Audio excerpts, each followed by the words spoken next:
I'm Sarah Sabin, Transformational Leadership Coach, and in today's video I want to talk to you about a word many of us are scared of, which is confrontation.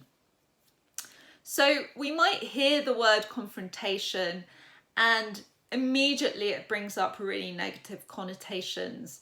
It brings up feelings of being uncomfortable, it brings up feelings of an argument or a battle, and many of us will go to tremendous lengths to avoid confrontation. Even some of my clients are really reticent to take on that confrontation because they just don't want the short-term pain or hassle that they feel might be associated with it. Now, I want to challenge the perceptions of that word confrontation, because confrontation is a good thing and it's a necessary thing, and it's part of relationship management, the fourth quadrant of emotional intelligence. Now, how we go into that discussion, let's call it, is everything.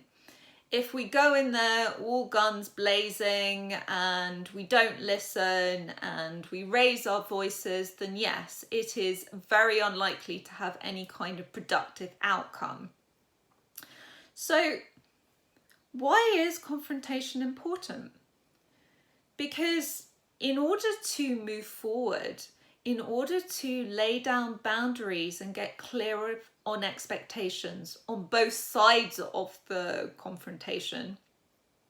So let's put this into context. Let's say we have an employer and an underperforming employee, and that employee never works to deadlines and consistently says yes, yes, yes, and things don't get done.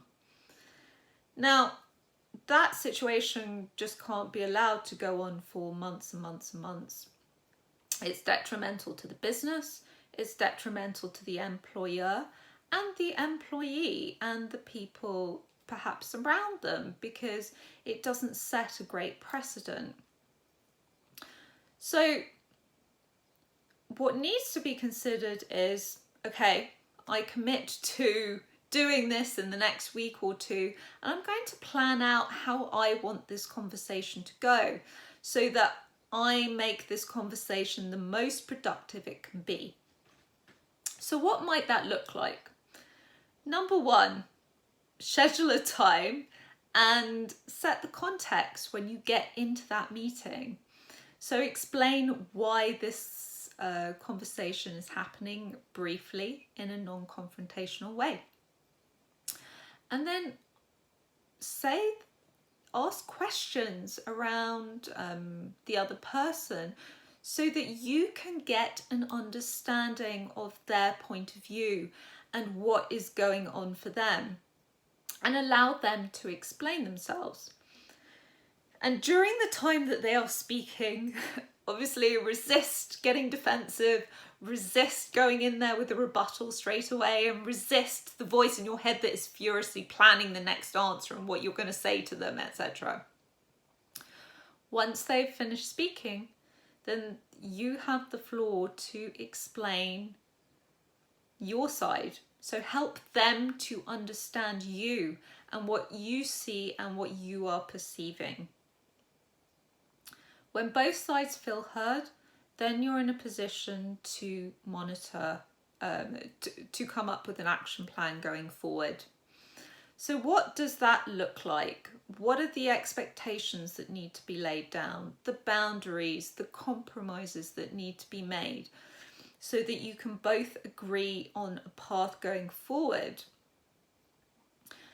And the last part is keeping in touch. So regularly touching base to make sure that both sides are being held accountable to whatever it is that they said they were going to do. Now, if it still doesn't work out after all of that, that's the point where you get tough, because in the process of building a culture or a certain type of working environment, you may get people that fall off or fall to the side, and that's fine. It may be a short-term pain, but remember, you want to build a team that you can rely on and perform highly in the long term.